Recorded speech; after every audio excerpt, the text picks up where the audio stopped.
It's our final presentation of the day here at the Campervan Campout Hub. Thank you all for coming. This one is going to be exciting. Are you looking forward to it, kids? Who's looking forward to going to Europe with their kids? A few cheers. Who would rather be going to Europe without the kids? Yeah. Anyway, these guys are all about traveling to Europe with their kids. They've lived in a motorhome full time with this motley crew for 2 years, and the last 6 months have spent them in a lorry. I'm going to hand over to you guys. All the best. Here we go. Cheers. So they're not all our kids, actually. Only 3 of them are our kids. We're not brave enough to have another one. But if there's any kids quickly, our kids at the front have got some little kids stickers. So if any kids want to come up and grab a sticker from them, then help yourself. But yeah, I'm Rick, this is Kira, and yeah, we're touring with the kids. We're a family of 5. That's got them interested.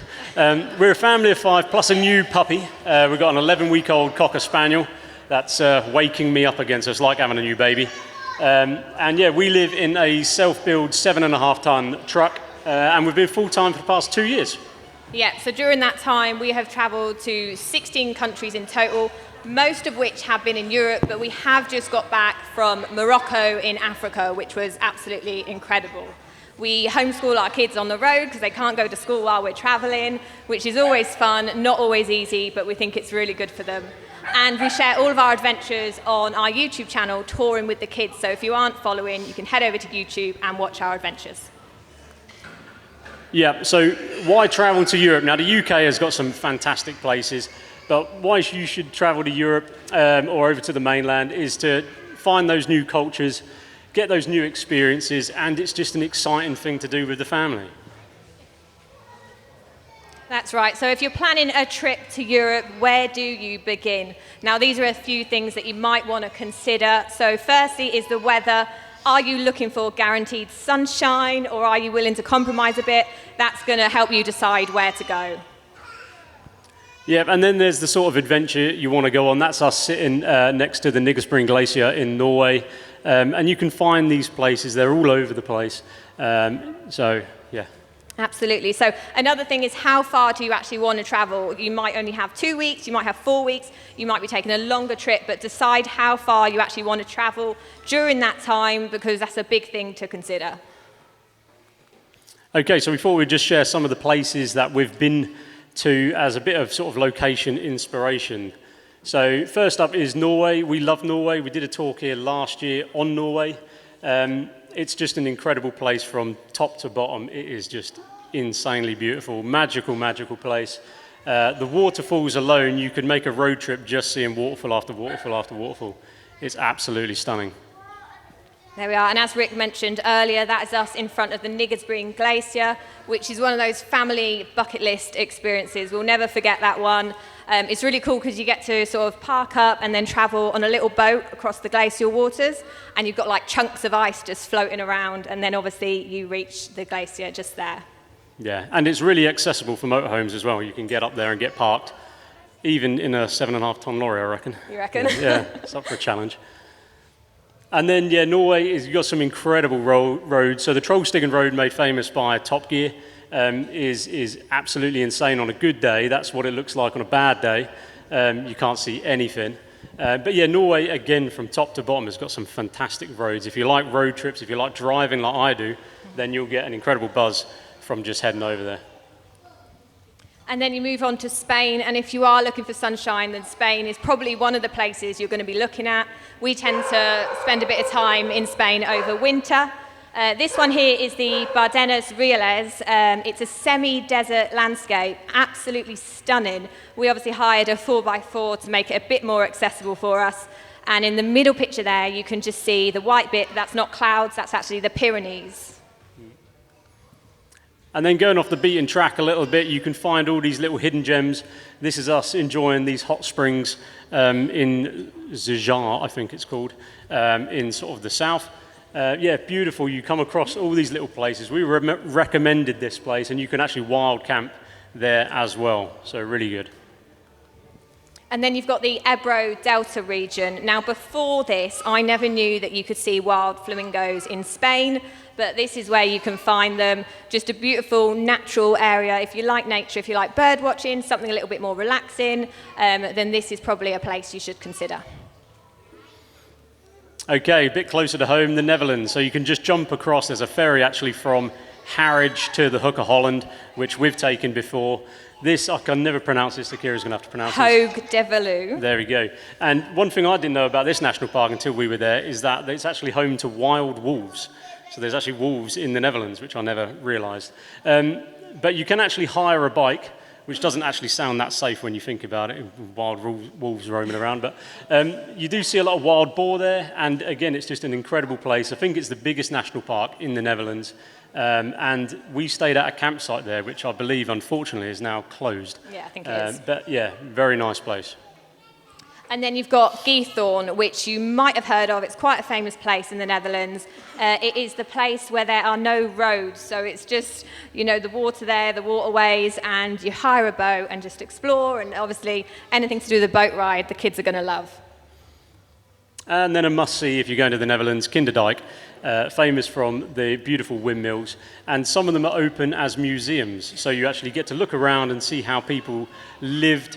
If my memory serves me well, that each windmill was a family-owned windmill, and they would operate it themselves and actually live and work within it. So really quite fascinating. And then moving on to Germany. And now we think that Germany is the best country in Europe for sort of ticking all the boxes, the best all-rounder. It's got sort of great park-ups, lots of stuff to do for the kids. It's very pretty. You've got the fairy tale towns, which is along a fairy tale trail. So there's an interactive map if you look for the fairy tale trail online, and you can find all the different pretty towns that are inspired by, I think it's the Brothers Grimm fairy tales. And then the Black Forest, obviously a major famous place in Germany and relatively close to the UK. They've got some fantastic park-ups here, some fantastic waterfalls, even though some of them you do have to pay for, which is one of my little bugbears. But over here you'll see us all with our bare feet. That is actually a park for the senses in the Black Forest. Really good time, and it sort of just, you go around barefoot, and there's little rooms that you sit in complete darkness and just listen to birds and all this sort of stuff. It really, really is great fun. And then this might seem a little bit random, but Germany seems to have loads of these random towers and structures and bridges. So it's not, if you're taking a walk in the forest, you can actually just come across these random towers, which obviously makes your walk way more interesting. The one on the left is paid for, but you might just be able to see in the middle, there's a slide. So you walk around the outside and then you can slide right to the bottom, which is really cool.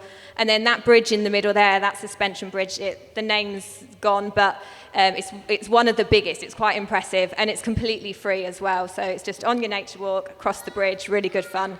And that view on the right there, that's one of the views from another tower that we climbed in Germany. Okay, so there's a bit of inspiration, but how do we get around from planning a trip? So if you're looking for the weird and wonderful sort of places, then Atlas Obscura is one place to check out. It's a website with an interactive map, and it has really obscure places, some really random, but you can often find some really, really cool places to visit using that website. And then there's obviously your social media for inspiration, watch YouTube Travelers and Instagram as well. And if you're on Instagram, remember to save hashtags. So if you're planning a trip to Germany, hashtag visit Germany, and then you're going to see all the different content and inspiration, and that'll be really helpful for your trip. Yeah, and then Google Maps, just simply, if you know a region you're going, like let's say the Black Forest, I just zoom in and out of Google Maps, and I find stuff. I quite like doing it. It's quite fun. He'll sit for hours just on Google Maps. Yeah, anything to get out of Parrington. But Google Maps is also really good for planning your trip. So we always plan these trips. That was the last one we did when we took off in the lorry for the first time. So we did a little bit in the Midlands, and then we came down, all the way down, and then we jumped over to Morocco at the bottom. But you can color code everything and use different icons, and it's a really good way of just saving your park up, saving places where you're going. And it's just a good record in the future if you ever go back there.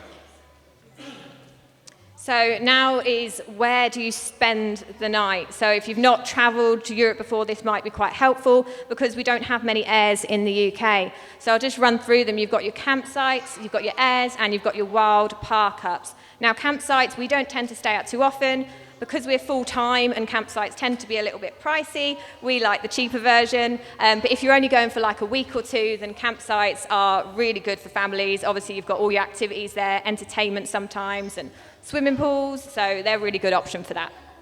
And then there's airs. Like we spend probably 95% of our time on airs. That's the air in Murcia, Spain, outside Arquilla. It's massive. There's probably about 100 motorhomes there. So that's not a very picturesque park up, but you can find really, really beautiful park ups, which are free, little French towns, German towns, villages where they just put them there. We should do it in the UK more, but they're like free of charge, free water, free waste disposal, sometimes even free electric. So we spend 95% of our time on airs. Yeah, and then you've got your wild park ups. I know lots of people like wild park ups. We don't tend to spend too much time in wild park ups. That's mainly because of the kids, and the last thing we want is a knock on the door at 3 o'clock in the morning telling us that we have to move on. So we have done a few, but we don't tend to like doing it because we just don't want that knock on the door.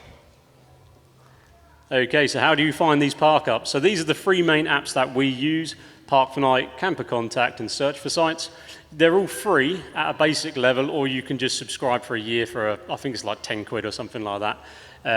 But they all have their own merits. So one thing I like to do is, because we're 9 meters, we're a big truck, is I like to look at, I think it's Camper Contact, and they have the reviews with the length of the vehicle. So if anyone else has got a 9 meter or a 10 meter, I then look and see if there's any access problems. So yeah, these three all have their own merits, but yeah, definitely get them on your phone.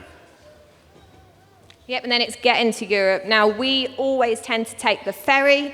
We find it a really good experience for the kids. The boat journey, they always love. And it also breaks it up a little bit, so they're not just stuck in the motorhome for a very long time. They get out, they stretch their legs, enjoy the ferry ride.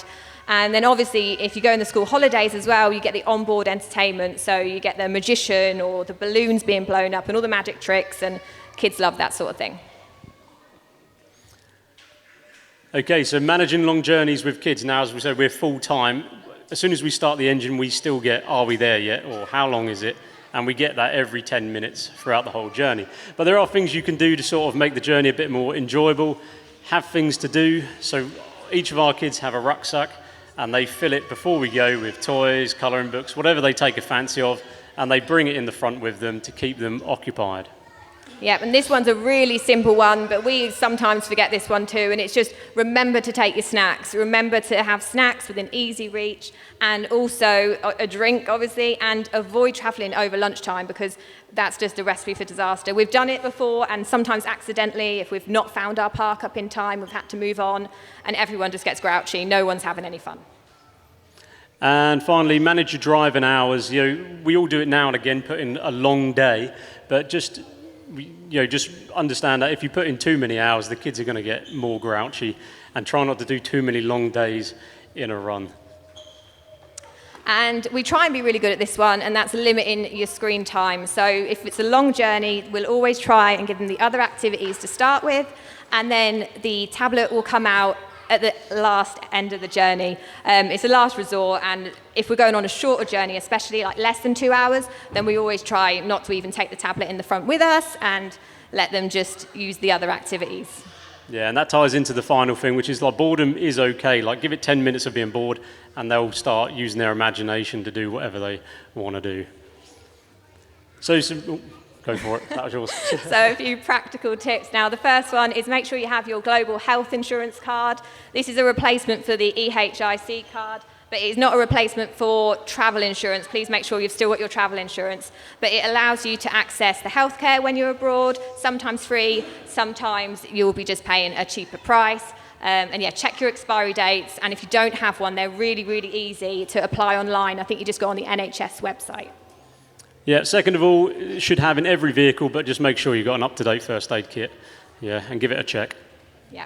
And then your banking, your transactions abroad, a lot of banks will charge you for your transactions, for your withdrawals. So check that with your bank first. And if not, consider getting a Starling card, because that's zero fees sort of all round for that. Yeah, and the exchange rate with Starling card is matched to the MasterCard. So that's going to be good. There's not just Starling. I think Monzo do it as well. I think we've lost our kids, by the way. Yeah, I've lost them somewhere. They'll be fine. They're somewhere. Right, so you've got your kids' high-vis jackets. Now, I think in some countries you're supposed to have a high-vis jacket anyway for each passenger, but we always have them just in case of emergencies. We've also been in situations where it's in England actually, where we've been walking to like a bus stop and there's no actual paths for us to walk on, busy road, and we want to be getting the kids seen, so we use the high-vis jackets just as a safety thing, really. This next one we don't actually do, but a family we travelled with for a while do, and we thought it was a good idea, so we added it, and that's use air tags. So they've got slightly older kids. They want to give them the freedom, but make sure they know their location, etc. And they actually have air tags in their pockets, so the parents can keep an eye on actually where they are. And we thought that was a great idea, so we've put it in there. Yeah, and then it's your motorhome sat-nav. If you're going over there, try and get a sat-nav system that has the ability to put in your vehicle dimensions. The last thing you want is to be going down a road in a foreign country and realising you have to reverse back, or you don't fit, or you're getting stuck. It's not good. Yeah, there's so many tight, narrow towns in France, Spain, Germany, etc., and you do not want to be going in the middle of them in a motorhome. So finally, guys, it's just embrace the adventure, get off that beaten track, and discover those hidden gems. Yeah, so try not to seek out all the typical attractions that you might look for, like your theme parks, your swimming pools, your zoos. Think outside the box a little bit. Let the kids use their imagination, and sometimes, plan what you want to do as well, because most of the time the kids are going to enjoy that too. Yeah, and finally, just take your time. The first trip we did in 2019, we rushed around, spent 5 months, did loads and loads of countries, and we can't really remember much of it. It's just a blur. So take your time, slow down, and if you are limited, just focus on one area and spend time, get to know the place, absorb yourself into the culture, and all of that. So that's us, guys. So thank you very much, and we'll open the floor to questions. Thank you, guys. That's brilliant.